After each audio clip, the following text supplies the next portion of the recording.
Let's call to order. This is going to be Port Richey City Council meeting for Tuesday, June 28th, 2022. At this time, I'd like to invite Pastor Ward for our invitation. Thank you, Mayor. Lord, we approach you with thankfulness and humbleness of hearts, Lord God, asking for your mercy, seeking your favor, Lord, for our city. And Lord, we do lift up those that are sick, and Lord, just be with Ashley, strengthen and heal her, Lord God, and the others. We lift up the agendas tonight with wisdom on the seaside parking and the radar system for the utility, the river projects, Lord God, the restoration of the lift station on Olsner, Lord. And we just want to thank you that according to your holy scriptures, you show us favor through our faith and love of the acknowledgement of your Son, Jesus Christ. So, Lord, tonight, we just ask you in his name for wisdom and counsel and decisions tonight, and continuing in these that you've chosen, Lord, to make decisions for the welfare of our community. And, Lord, these times of inflation, Lord, we pray that you stretch and multiply our resources to provide for our workers and staff, Lord, provision for our fire and police department with safety, protection, and well-being for them and their families. Lord, we do just seek and cry out for safety, Lord God, for our just celebration of our freedom here and the fireworks, Lord God, in favor with those putting it on. And we just thank you, Lord, as you blessed our city. We just pray that we might continue to honor you and your wisdom and the love of your Son, Jesus, and we ask it in his name. Amen.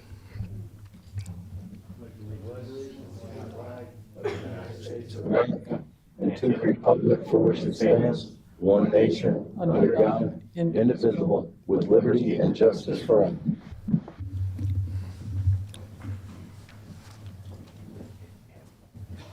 Roll call, please. Good evening, Council. This is Operations Manager Sally Carey. I'm filling in tonight for City Clerk Ashley McDonough. She's not available tonight. Mayor Scott Tremblay. Here. Vice Mayor Tom Kinsella. Here. Councilman Tom McClary. Here. Councilwoman Linda Rodriguez. Here. Councilman Bill Colombo. Here. City Attorney James Matthew. Here. City Manager John Dew. Here. Looking for a motion to approve council minutes. Motion approved. Sorry. All in favor? Aye. At this time, we're going to open up to commentary from the general public. I'm going to start with our CWA rep, Mrs. Jackie Hanville. Welcome.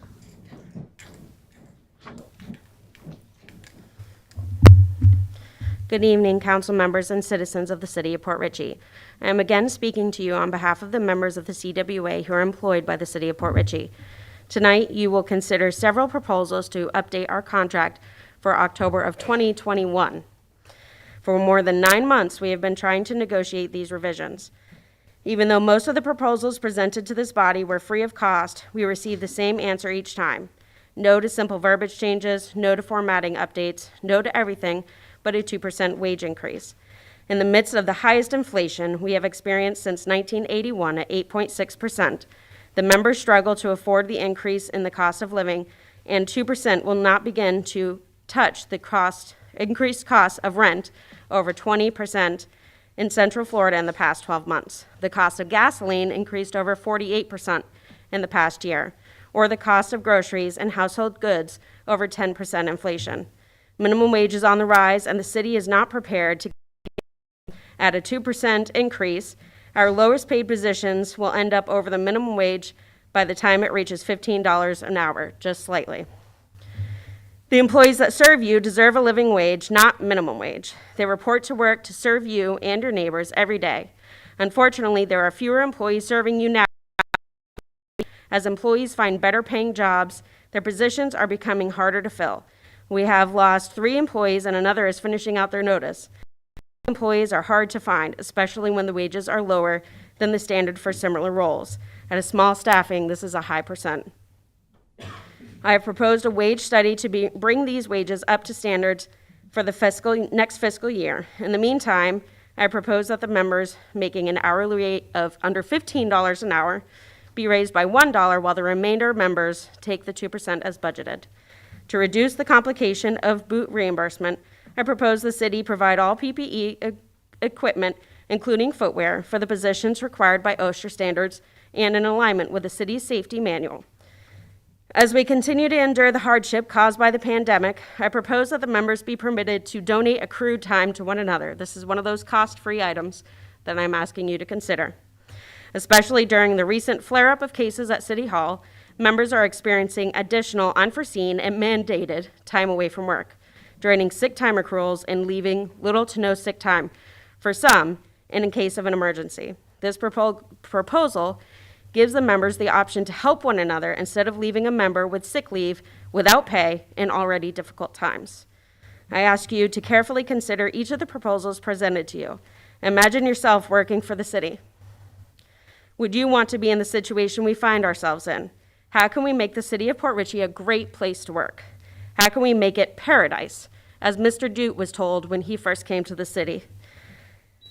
Negotiations is a two-way process. We are open to counter-proposals, adjustments, and suggestions to our proposals. The CWA is seeking to find a common ground for both parties. At the end of the day, as a representative of the members and as an employee of the city of Port Richey, I want to make sure the city has a quality workforce so we can continue to provide quality services to all of you and your neighbors. I hope you want the same. Can we please work together? Thank you. The next person I'd like to call is Pastor Leonard Ward. Welcome.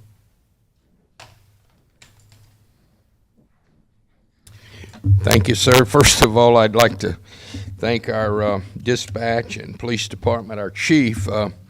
Here a week ago Sunday, we had ran into somebody with some problems, wound up on the street, and so we went back to the church to be able to purchase a maroon for a couple of nights and found all the clothes bags at the back door of our fellowship hall.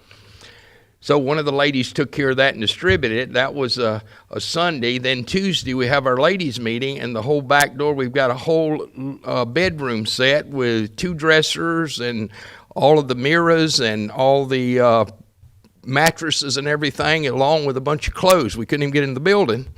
So it cost us $50 to haul those off to the dump. We tried to salvage them to somebody. They couldn't. And so then Thursday after that, we wound up with box springs and mattresses there after we put a sign out. And so one of the elders came down to the police department, and they give us some instructions and went by. And thank you, Chief. We haven't had anything else dumped off. We've still got the mattresses there to see what to do. But just thank you for being there and passing by and checking. You don't expect to come to use the place, and it's just, furniture piled up and you can't get in the building. But thank you for keeping an eye on that. Also, you should have in your packet, I brought in last week our annual backpack giveaway. I appreciate using the park. I think it's a lot more compatible for the residents of Port Richey. This year it's a little different. Now we have purchased 300 backpacks for the people of Port Richey, but this year were not provided with stuffing. So we're asking people if they could get supplies for us. That would be good if you know business people or you could. We're buying the backpacks, and now we're trying to work together to get the stuffings with whatever needs, the pencils, the paper, the erasers, and rulers and stuff. So if any of you have any ideas, would appreciate the help to that as we get the children back. And I want to thank the police department, fire department, always making the things at Waterfront Park great. I just appreciate it. And what we do here is a time to touch with families, pray for them, and see if we can help them make sure they've got everything ready to get their children back into school. And so we appreciate that, and just the help and the permitting and the whole process. Also, we know our nation, as far as I'm concerned, is going the wrong way as far as morality, families. And so please, your influence for the the primary election, be there. We know people. We had a town hall meeting last night, which was good.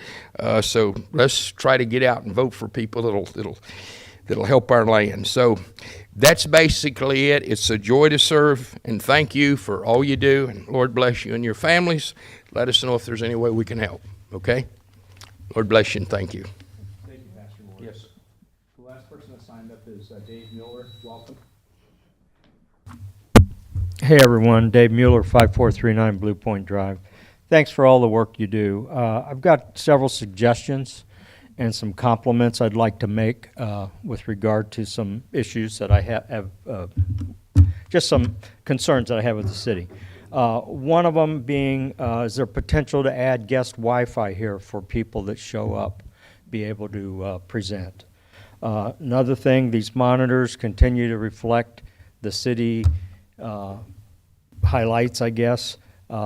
It would behoove us to try to understand how to work the technology and be able to present the agenda on that, and if anybody has any other presentation they want to make.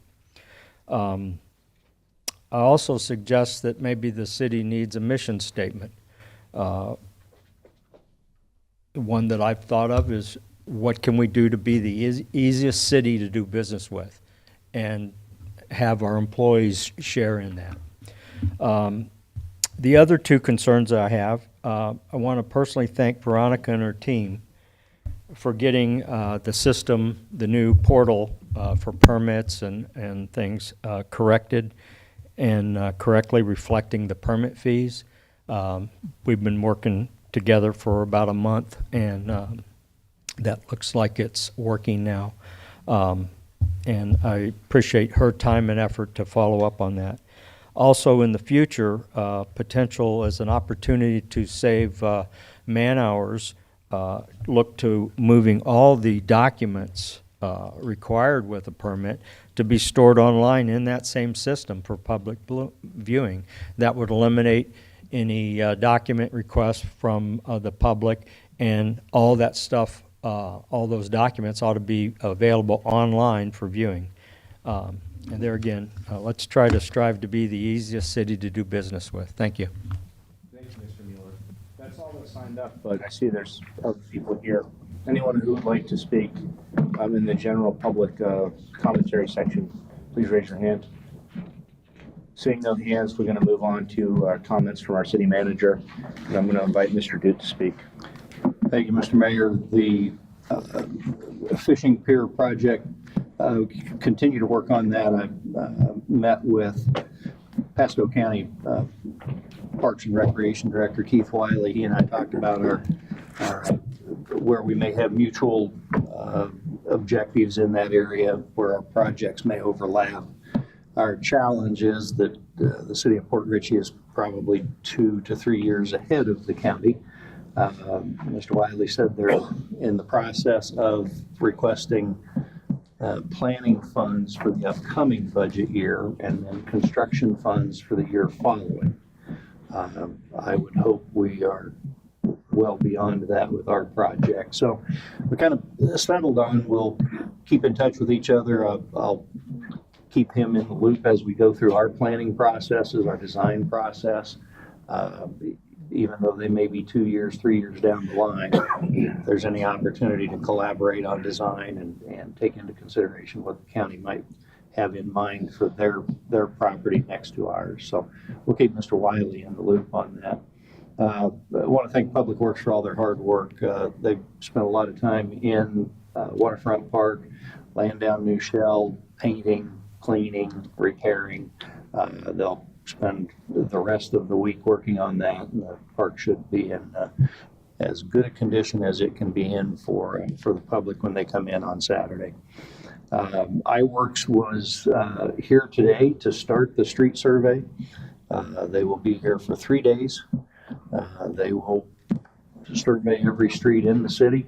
They'll then take all of their data and go back to their office, and it'll probably take them several weeks, but they'll then write up the report and send it back to us. So they are, I don't even know what they're driving. They may be driving a rental vehicle, but if you see a car driving around and taking pictures of streets, that's probably our folks doing that. Continue to engage in fireworks planning sessions.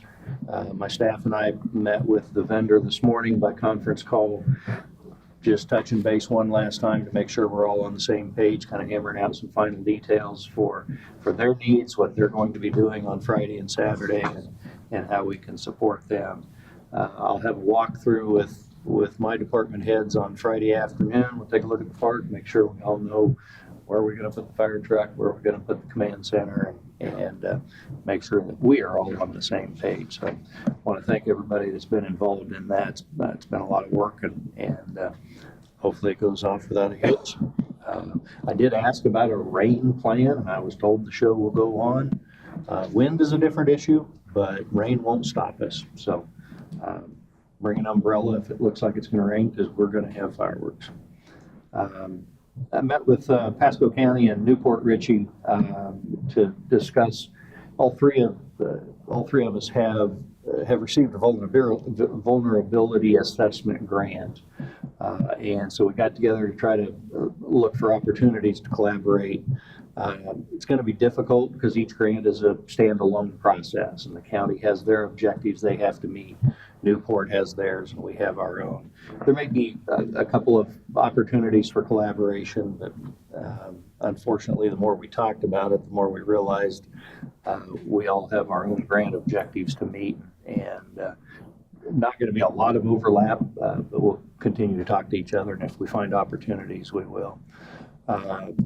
If you notice, we're looking a little short-staffed. We've got 3 people out with illness. I've got 2 people in conference right now, Rachel and Sean. They're at a finance conference. They'll be back in the office Thursday. I know everybody knows, but just a reminder, City Hall is closed on Monday for the Independence Day celebrations. And want to keep our new IT person, George, just started with us, and he's only been with us a couple of days. His father passed, and so he's in New York State taking care of some family issues. So our thoughts and prayers with him. Should be back in a week or so. That's all I have, Mr. Mayor. Stand for your questions. Thank you. I'm going to start with our Vice Mayor, Mr. Kinsella. Nothing at this time. Nothing from my chair. Mr. City Manager, Yes, sir. I'll let you finish writing. I'm sorry. I'll let you finish writing. Sorry. Just following up with what Mr. Mueller said, have we ever addressed guest Wi-Fi in here for the folks? I know it's not a hard thing to do. Let me defer to Mr. Licari. Hoping he has the answer. I think we do have it. What we can do is we'll just go ahead and post it around the building. Okay. I believe it's already in place. I'll Okay. double check and make sure, but I think we already got it. Used to have. Yeah, okay. I think don't. it's- I know when they first asked for it, I researched it because I knew what Wi-Fi was. Right, yeah. 15 years ago. Yeah, and obviously, I had to Okay, get. seriously, that's what it was. No, It's yeah, 15 years And I ago. think it's the same that it's always been, but we'll Yeah, just, we'll right. post some, we'll post It's some signs there, around the nobody building. knows the password, is what you're telling me. Right. Okay, all right, good, good. Anything else? No. Thanks, Councilwoman Rodriguez. I was going to bring up, Mr. Mueller had brought up before about putting the agenda on the screens and stuff, and he brought it up again today, and that was one of the things I was going to bring up. Is that a possibility, do we know? I believe so. We'll Okay.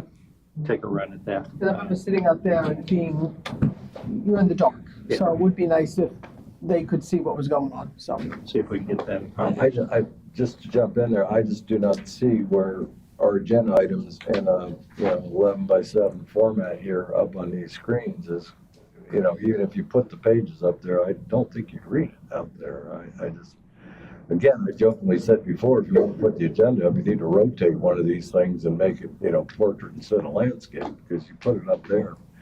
I just, now I know there's programs that'll actually show, specific items of the agenda, not necessarily what we have in front of us, but, you're getting into a whole other software package. And you all have seen it at the county too, where there is a person whose job is nothing but running what's showing up on the screens up there. And we're not necessarily staffed to do that sort of thing. So I just don't know. I mean, it'd be great if we could do it. I'm just not sure how feasible it is. We'll see if we can put it in a different format. I mean, it's already in a digital format to get out to council. So we'll play with it and see if there's Like I some way said, to get it. you Yeah, maybe probably, a little bit of information, obviously they can't have the whole book up there, but just a little bit of information so that the residents can see. I mean, I understand what you're saying. yeah, and but I- essentially what you would need is somebody to put together a presentation based on the agenda that would be in a format that's, usable on that type of screen. And I just, that's a whole nother thing that would have to be done for every meeting by somebody. That takes time to Right. do. We'll see what we come up with. Thank you. And if I can touch on that, I don't know if I agree with putting all of our contents up there, but I think if we could utilize it for specific maps during presentations and/or like if we had a a budget presentation and to be able to put a spreadsheet up there, it would be nice for people to follow along, but to try and put the whole packet in terms of what we talk about, I think would be difficult. But if we could use it just for specific items where there's either maps and or graphs or charts, that's what I would think that we would want to utilize it for, in my humble opinion. That was all I had, thank you. That closes out our commentary from our city manager. Are there any boards or committees here tonight? Seeing none, we're going to move on to commentary from the council, and I'm going to start with our vice mayor if there's anything. Yeah, one of the things I want to address this is that Washington Street project. It looks like crap. I drive past every day. The gate's down. I don't know what our code is about being a construction project, having it secured, but the gate's down. It's not even upright. The construction barrier, I don't know what the code is on that, but many of the area it's down. The grass is about knee-high between the street and sidewalk in areas. I mean, we've worked hard to bring some pride to the city, and then those coming from the south, north on Washington Street, that is what they see. It looks like crap. Is there something we could do about that? Yes. I appreciate I'll have code enforcement. And I hate having to live across from that, and I pity those citizens that are living there, because it's, if we could do something, that's what I'm asking for. Thank you. Will do. Do we have a code requirement regarding parking on grass? More specifically, I drive by the Bay Boulevard, the commercial. I know it's a commercial area right by the muffler shop. They're using it for commercial parking semis, and it's open without any fencing, and they're just parking on the grass. Is there any type of code requirement for either fencing off parking, since it's right by the main thoroughfare, or what is that? Because it is an eyesore with, semis and commercial. I know in residential districts, you cannot park a commercial vehicle over a certain gross weight unless there's a fence blocking it. Is there the same for commercial, or are we stuck with that? I will find you an answer. I'm sure not going to try to guess without looking at the code, but I'll get you an answer. You all set? Yep. I only had one item. 2 weeks ago, we had a concerned citizen that was talking about a intersection that's kind of bad in the city. It's like a Y intersection out in front of the 55 and older home, and there's a yield sign that directs traffic so that you know to look to oncoming traffic, which is merging in, and that yield sign is behind a bunch of palm fronds, so you can't see it at all.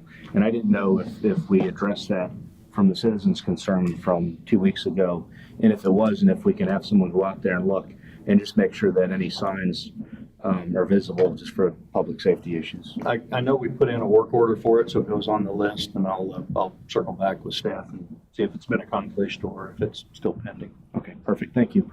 That's all I had. Mr. Colombo?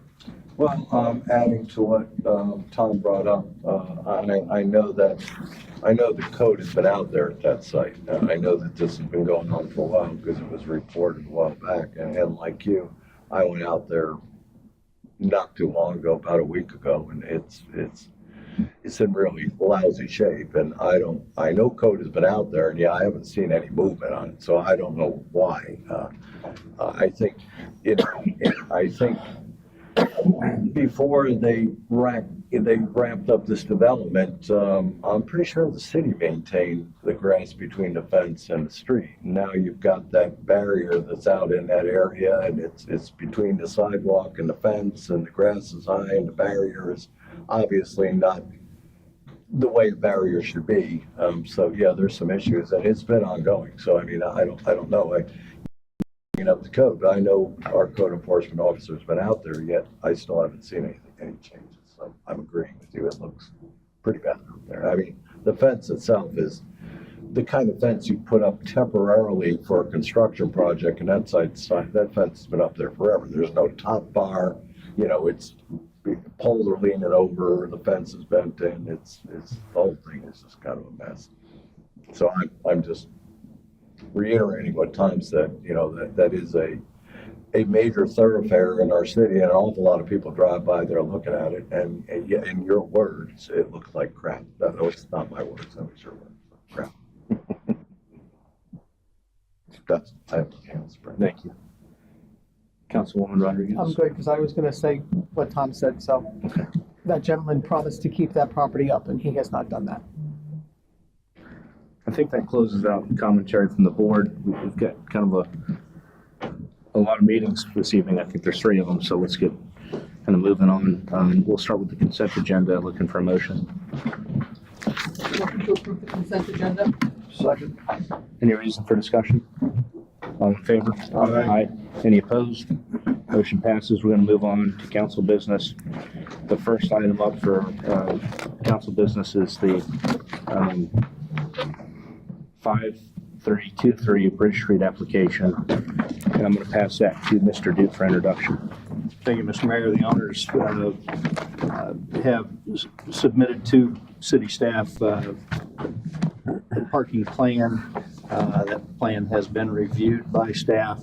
I believe there's a memo in your packet to Rob's conclusions. Rob has determined that the parking agreement is adequate, meets the code. I think he had a couple of conditions in there.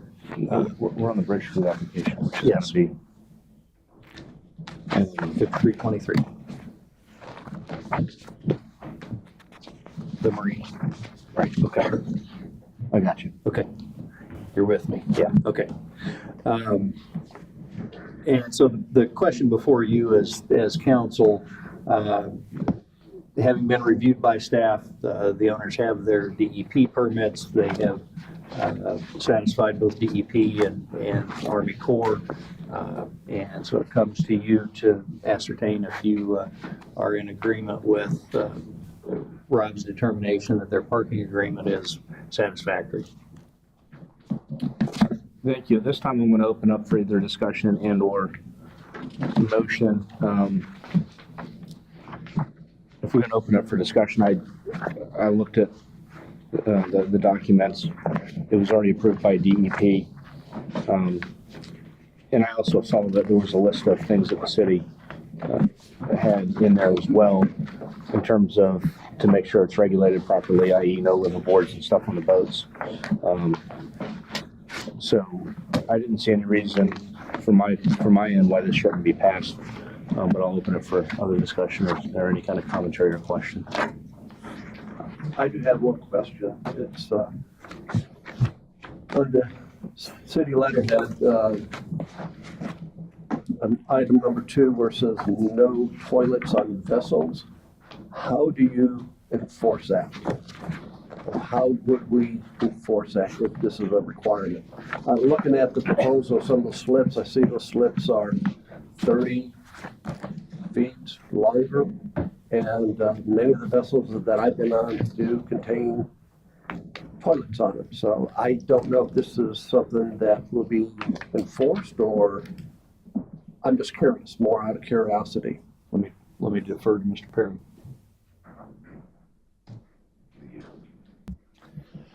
Just some little bit of input. We were on one of our contracts is the city of Newport Richey, which we just put it. If you know Wood and Fletcher's down there, they had a marina put in there. They had some marinas that were located in Pasco County, not in the city of Newport Richey. Kind of live and learn from how some of the people act on those properties. I had to call the health department when as one of our contracts there, because they were dumping feces in the canal. A lot of reports, we found out that those boats that were dumping, that the health department came and evaluated it. They were coming from most of the boats that were in the county, some of the sailboats and some of the liveaboard boats. They're just dumping their sewage right in the canals there.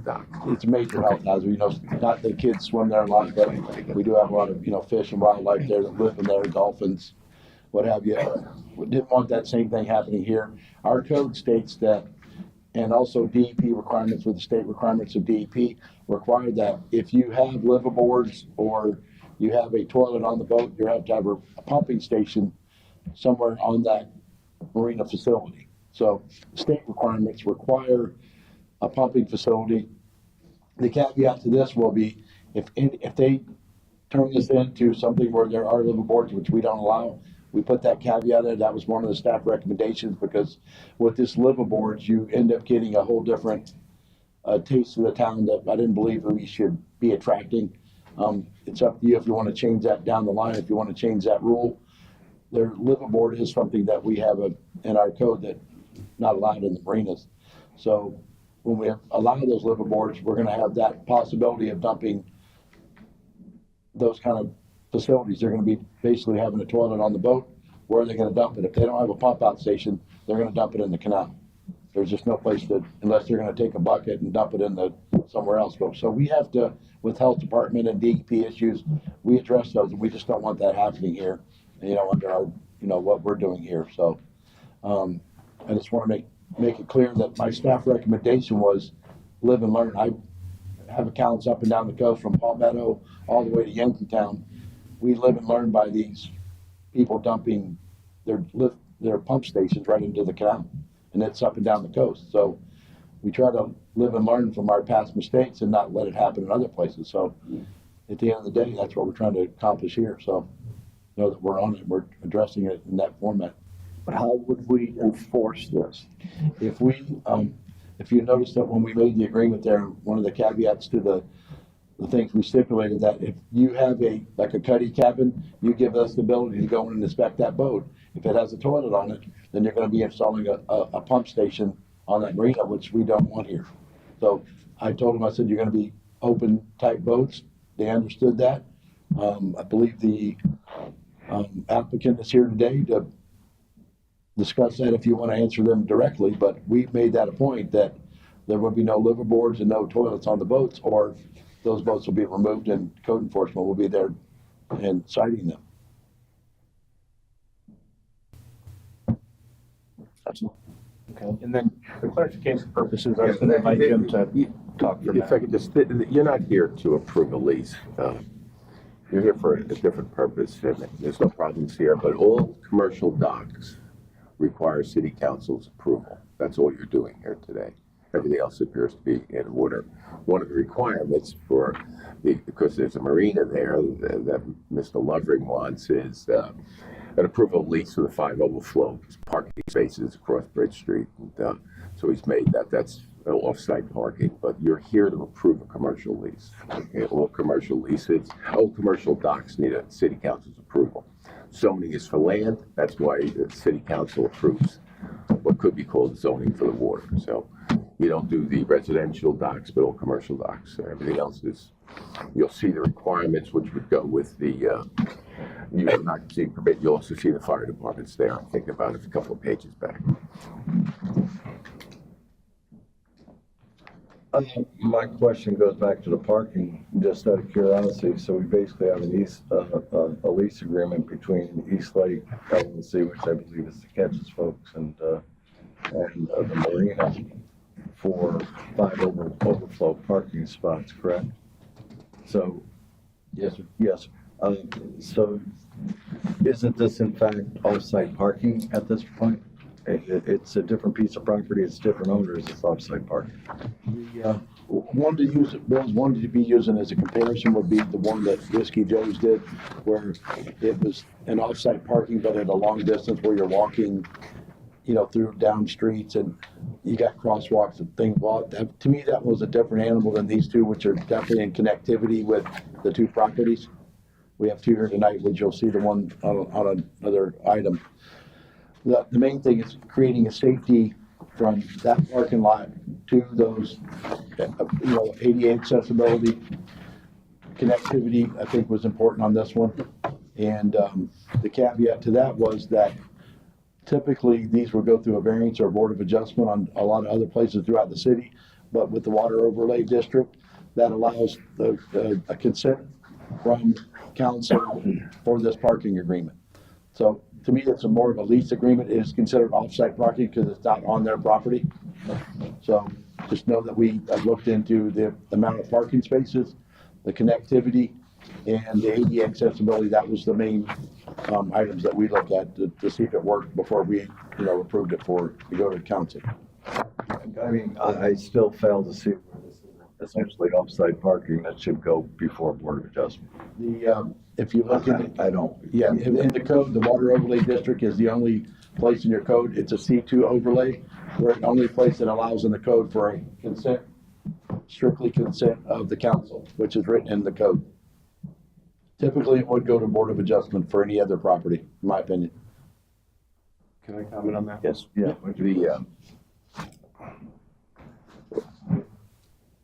What, Mr. Levering, correct me if I'm wrong, and with the de minimis overflow, but I think technically it's 4G, whatever it is, but G4 parking. This is the WOD, which is more restrictive than the C2 underlying zoning. The number of parking spaces required for on-site parking, and this would be for the marina, shall be the same as in the underlying zoning district until such time as publicly owned or leased off-site parking becomes reasonably available, and you're availing yourself of that leased off-site parking. Now, I suspect that might have been put in there in case. Well, I can tell you exactly why it was put in there, because I wrote it. The words you just read, I wrote. And so basically what it was at the time, when they opened up Guild Dogs, essentially Guild Dogs was restricted only having 4 parking spaces. So that's when I came up with that basic concept. Was the overlay district was designed with the intent of building a parking garage that was never built. Hence, the parking regulations were unreasonable in as much as there was not public parking. So essentially, the part I inserted in and council voted on, we approved in changing that ordinance, was that until such time as parking garage or public parking is available, it reverts to the underlying code, which at this point is now no different than any other C2, C3 property. So the question then would be, any place else outside the waterfront district, it should be the same in the waterfront overlay district as outside of it. And to my mind, that would mean it should go before Board of Adjustment. That's my interpretation. Let me just read it to you again. Yeah. I'll read it again. This is what you're proceeding under, right? As opposed to going to the Board of Adjustment under the accessory uses on the C2, right? The number of parking spaces required for, this is WOD, required for on-site parking shall be the same as in the underlying zoning district until such time as publicly owned or leased off-site parking becomes reasonably available. Okay. Now, I suspect that might have meant, the only thing it could have meant on the other side of it is if, well, there's no parking garage built yet, but in the middle there, someone's got. Can I see what It's the WOD, and I think that's been there since the beginning. And a big parking lot, you understand me? Someone that owns one of the big parcels in the middle made it a commercially parking lot. That's might have been what they're referring to. No, I see what you're saying here, or at least offsite parking becomes the reason for development. Yeah, so either, but I guess that's what he proceeded under, correct? Right. That's what you were doing. And I guess the bottom line is either way, if it goes to the Board of Adjustment, it's an advisory going to the council. It's your approval anyway, and it's 5 de minimis spots. I'm not even sure you needed council approval on 5 de minimis spots. Here, I believe in about 2006, the way I've come to see like this, the city had a plan, maybe the economy dropped in 2008. They had a plan to build this parking garage. They said, okay, let's delay this for 2 years. And if you follow that code the way it looks like timeline wise, then they proposed, we're gonna build this parking garage in 2 years, we're gonna have the parking we need. Then in the overlay district, they said the sole consent of the council gave some brakes in this thing to probably propel this and get these businesses up and going. So that language is still there in the overlay district for the sole consent of council. And it looks to me like it overrides the Board of Adjustment and goes directly to council, maybe to speed things up back then. Maybe we should look at reworking it as to now times, but right now, that's still written in there. It says consent of council to approve this.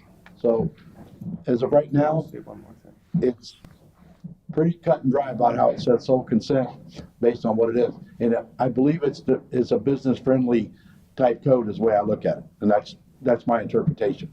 So, well, the change, yeah, again, just going back to the original, very original waterfront overlay district plan, which goes way back. the plan as drawn had a parking garage. And that never was something, that was something that it was part of the plan. And once the city looked into it, even back then, it was like, we can't afford this. So, we knew for decades now, the city was never gonna put a parking garage up. It's just, and of course, the price has got nothing but exponentially higher since, so. So, yeah, but that was the foundation of the original waterfront overlay district plan as designed, was to have a parking garage, which was never a reality. It was never gonna happen. I see it. It's written there. And I may, gentlemen, I'm going to pass it back over to Mr. Yes. Mr. Matthew for Yeah, more. sure. Just for, Mr. Colombo's right, that's exactly how it was, and just so everybody understands, give you the bigger picture. You always have a right to off-site parking anywhere in the city, okay? So if you have a restaurant or something and you want your parking to be off-site, you can always do that, okay? And it's always going to be subject to council. And the reason they do that, every code does that, is because you could have your off-site parking in Kansas, do you understand what I mean? Or 3 miles away. Or maybe people have to walk down the middle of 3 streets, do you understand what I mean? So how far away it is, this is what you're doing to make that decision. With regard to our code, if it's not done here and this code provision doesn't prevail, then it would revert back to the miscellaneous provision which governs C2. Right. And it's where off-street parking is required. So it's off-street parking is required, so that would be, you're gonna need off-street parking for business. Such parking shall be provided on the same area or premises, and premises meaning the same parcel number, with the business or office which is being served, unless otherwise specifically approved by the Board of Adjustment and then council. Right. Okay, so either way, you'll be making this decision. So that's pretty much what you're doing here today.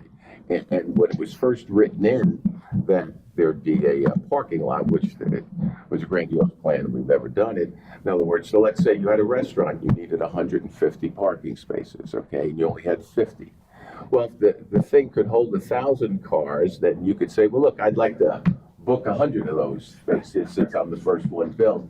And then city council would say, okay, then you can use 100 of those spaces against your parking needs, right? That's the history of it. So can it be done this way on a minimum thing? No, it says leased agreement, so they've done that, and it is council, so it really doesn't make a difference either way.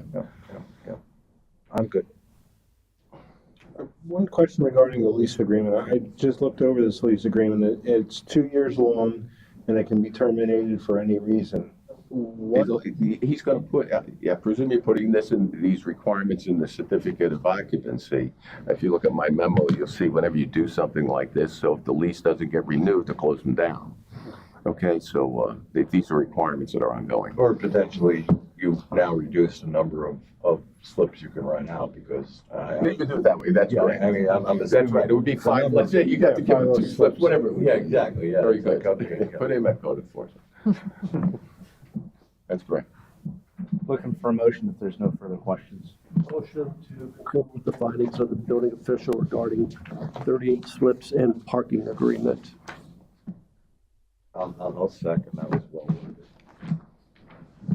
And before we put it to a vote, this is something I wanted to open to the public for any kind of commentary. If there's anyone that would like to speak on this item. Seeing no hands, let's put it to a vote. All in favor? Aye. Aye. Any opposed? Motion passes. Move on to our next item up, which is going to be the discussion of seaside parking. And I'm going to ask this for introduction. And whether or not this is an action item, I just want to make sure that you kind of clarify if it's a discussion or action item. It is, thank you, Mr. Mayor, it is an action item. Similar, but not exactly the same as to what we just considered. The renters at the Seaside location have made application to the building department. Mr. Perry has reviewed their parking agreement, their plan. There's probably some need for a much tighter lease agreement, but otherwise their plan looks satisfactory to Mr. Perry. I think they may need to also make some adjustments on where they actually drew in the parking spaces. But looks like to Mr. Perry and I both, there's more than adequate space. The lease agreement is basically, is an agreement by the same owner with themselves, because both parcels are owned by the same company.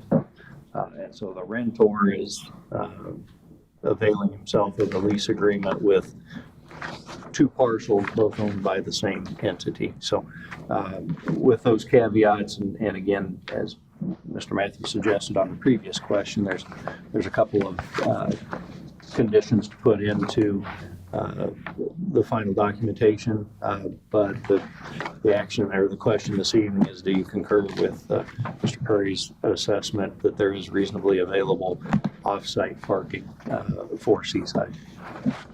Thank you. And we'll open up for discussion and or motion. This looks like it's the final issue in terms of Seaside being able to open. Certainly that business needs to get moving. The lot's adjacent to the business, and there's really no safety issues or any other issues that I can see. So I would certainly be looking for a motion to approve this. The only thing I would jump in, I believe the city manager addressed it, looking at the parking spaces that drawn here. It appears some of them may infringe on some city property as far as the turning around at the end of Twitter. Correct. There. So, yeah, there would need to be a little bit of tweaking of what I see right there. But yeah, I mean, essentially at this point, the agreement with themselves is basically a promise to us that they're committing part of the one property to go on being used as parking for the Seaside. Correct. So that's essentially otherwise it's kind of what we just talked about before as far as the need for records and all that sort of stuff. So. One question I have, is the intent to stripe these parking lots and more specifically the ADA handicap ramps or handicap stalls? Yeah, just know that with the rocks we're using, the requirement for the dust requirement, we had them put in some geo webbing in there to kind of keep the dust control and keep the rocks in place there to keep the dust down.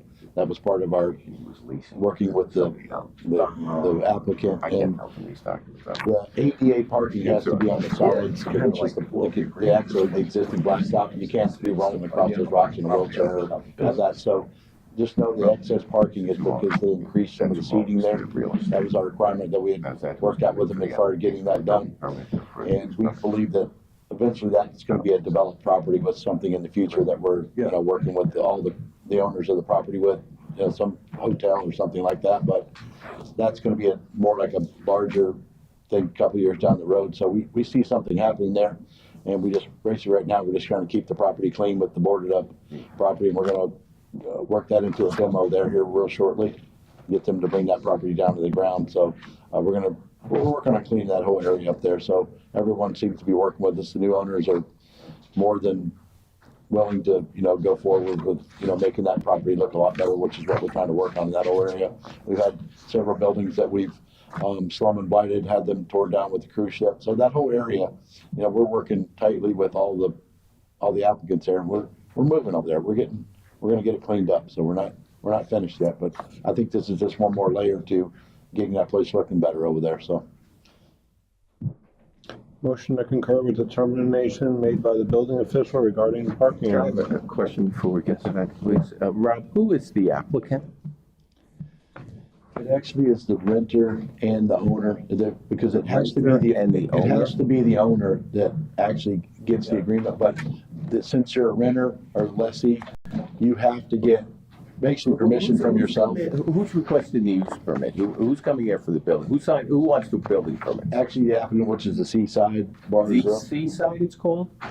The property is owned by Cody River Inlet LLC. Who's the applicant for the permit? The Seaside. The Seaside, it's called? The Seaside. Yeah, I think it's someone different, so you'll need a lease between these two entities. Now, they may be the same principals, but we'll need a lease between them. Theoretically, it should be from the property owner too. So the property owner is basically. The property owner is Cody River Inlet. Yeah, but it's really difficult legally to go and get a lease for yourself, but with what we're doing, and they're renting that property or leasing that Okay, so property. you're telling me Cody River Inlet is the applicant here? They're basically, he owns both pieces of property. I understand that. The person that needs the off-site parking is whoever's developing the property there. That's who needs the, that's who's Whoever's operating the restaurant. yeah, whoever's operating the restaurant needs the waiver. The They'll lessee need a needs lease the lease. between them and the property owner, okay? So who's making your application for the parking, or who's doing the development? That person needs a lease with the owner. That may be the same principles. In other words, who's bringing this to us right now? Yeah, that's right. Whoever is running the restaurant needs the lease from Cody River LLC. Correct. Correct, and so, correct, it may not seem like, well, obviously, we can't do it on this email here, but as far as, they could make the motion and pass it, subject to an appropriate lease. I'll This is check it out this is an tomorrow. appropriate lease. Same This motion this is before. what I recommend we do, that we're already working on our backside, so everybody is knowing what's going on behind the scenes here. We want a clear lease with perpetuity, similar to you see with the marina where it's a 2-year, 3-year lease. So this is to approve the parking. What we get and tied to the business tax receipt is showing some lease that ties with that. That goes away, guess what? That, your BTR goes away. Correct, Is right. what, That's how we would basically do it what here. we're looking at. We're doing that on our end. We're trying to work with this business to get this business open. We're approving the parking today. We'll tighten up the lease and tie it with the BTR and know that we're working on that at the same time. There's some few things that, until I see the parking lot lighting, we have parking lot lighting there. We want to look at lighting, make sure, we are looking to keep it safe because we know people are going to be having fun late at night. We don't want them getting ran over in their car going to the parking lot. So might see something 3 months down the road that we didn't see now, and we're going to tighten that up when we see it. So just know that this is also a work in progress. We are approving the parking agreement, and we're going to keep on working to making that as safe as possible. Thank you. So we have a motion. Second. We have a motion and a second. At this time, I'd like to open for any kind of commentary. If anyone would like to speak? I just want to clear that up real quick. Welcome. Can identify yourself as well as your address. Alex Grover with 5330 Treadway for Seaside. The BTR actually shows Seaside Cody River LLC. So we are leasing it to ourselves. It just, I think it was a typo on the email or however it came over across from before. I don't know where Inlet came from, no. I think it's just a typo on somebody's paper. Well, you don't own the property, you own the business. Leasing, correct. You lease it, yeah. So you own a business and you're leasing the property to run it. Correct. So you have to get a lease from the owner of the property. Correct. Which isn't a problem, I'm sure. Right, yeah, we've already spoke with him. It's just, he was out of town at the same time. We're trying to get this over. Rob was helping us up a bunch, so. Yeah, we just wanted to clear that up. It's in the works, yeah, it's in the works. We're doing it. Rob was there when he was out of town. We're running around like crazy trying to get it done last week, so. It is there, it's coming, but. Thank you.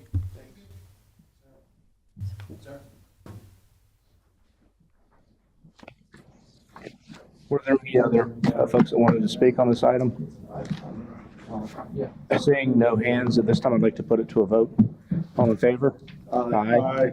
Any opposed? You want to, was there anything we needed to add? I thought you were gonna make a contingent upon, Wait, he let's say, said he did, Yeah, so contingent upon- the lease as Yeah, the well lease. as the plan being. okay. Correct. And I'll check that, Rob.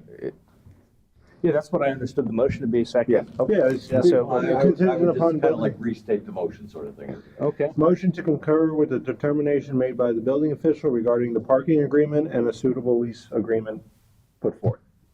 Cool. Okay, so And I there's a second. first, second, all in favor? Aye. Any opposed? Motion passes.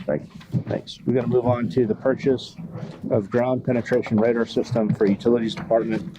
I'm gonna invite Mr. Duke for introduction on this item. Thank you, Mr. Mayor. As has been identified by this group and our personnel in the field, we have need and use for ground penetrating radar system. You see the documentation of cost and the quotes that were received. Would request a motion to approve the purchase. Open for discussion and a motion.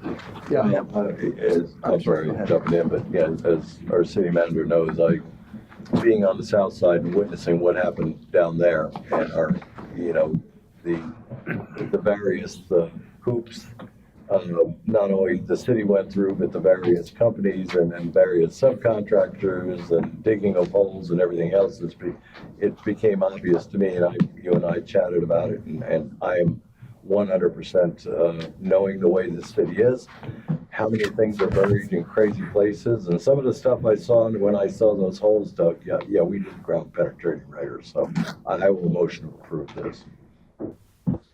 So my question, there's I three. made a motion. Second. Okay. Okay, well, we have a motion, a second. Before we call it to a vote, I'm gonna reopen for Well, we can discussion. discuss. Yeah, sure. I'm gonna pass it to our vice mayor for discussion. My question, there was three bids and there's about $6,000 between the lowest and highest. And we're going with the lowest. I've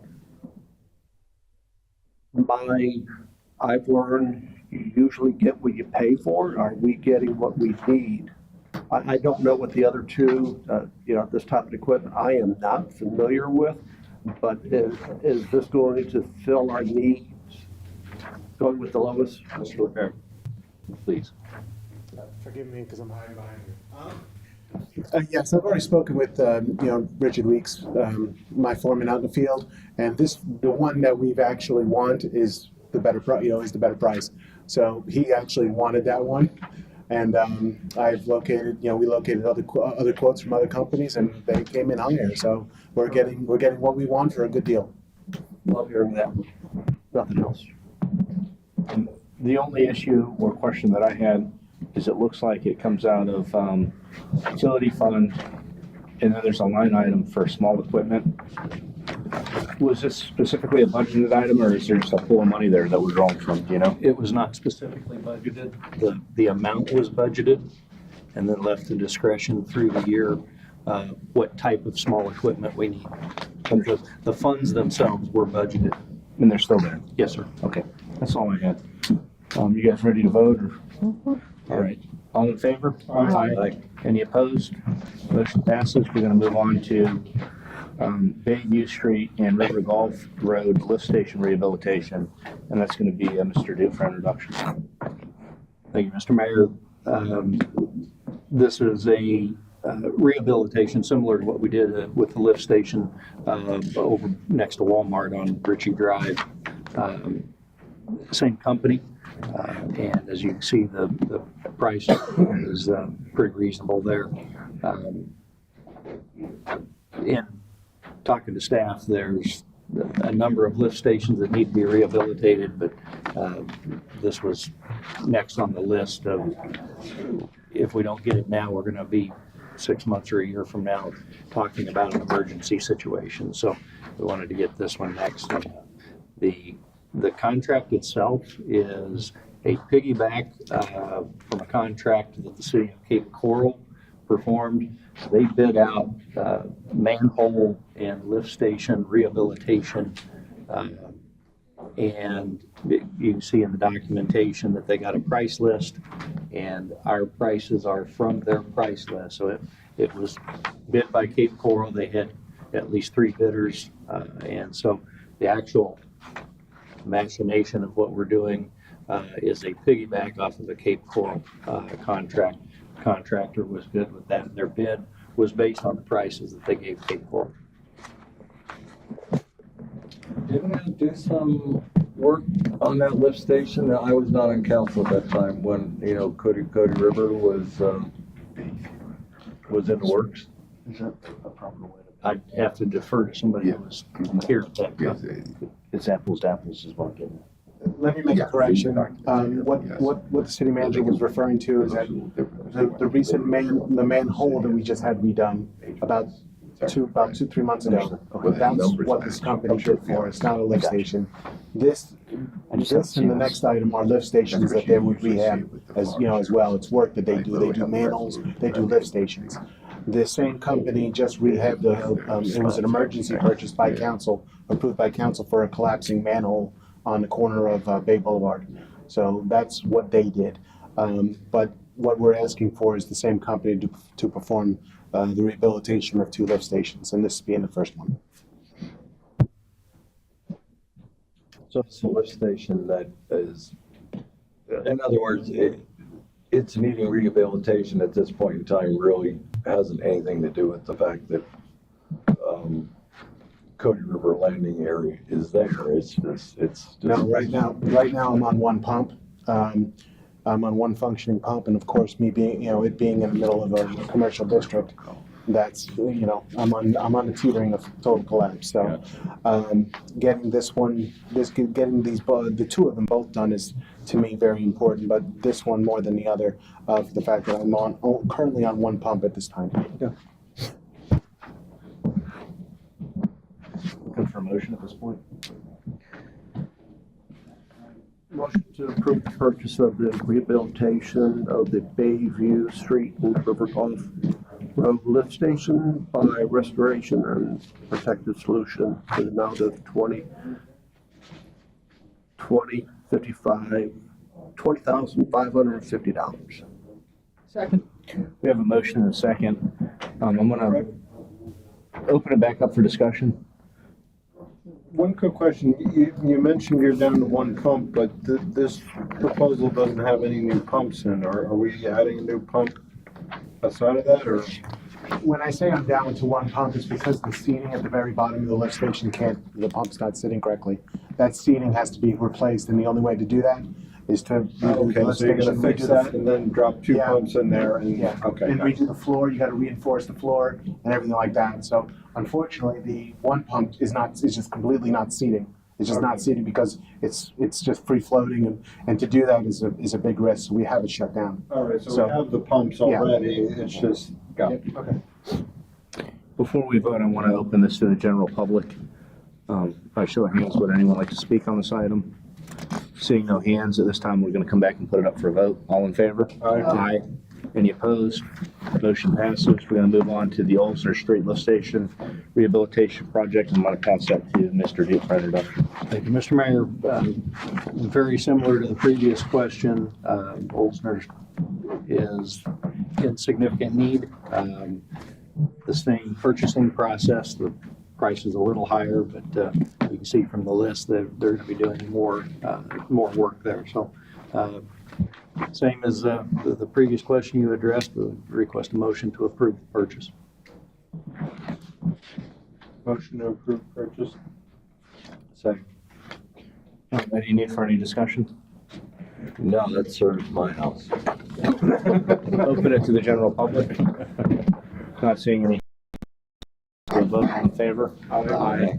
Any opposed? Motion passes. I keep Bill happy. We're going to move on to old business. You want to keep things moving along, you know what I'm saying? Yeah, I don't need to abstain. I know no special interest. And I'm going to pass it to Mr. Dude. There's two items that are on old business that I was going to ask him to talk about. Thank you, Mr. Mayor. I addressed the Limestone Drive Pier in process.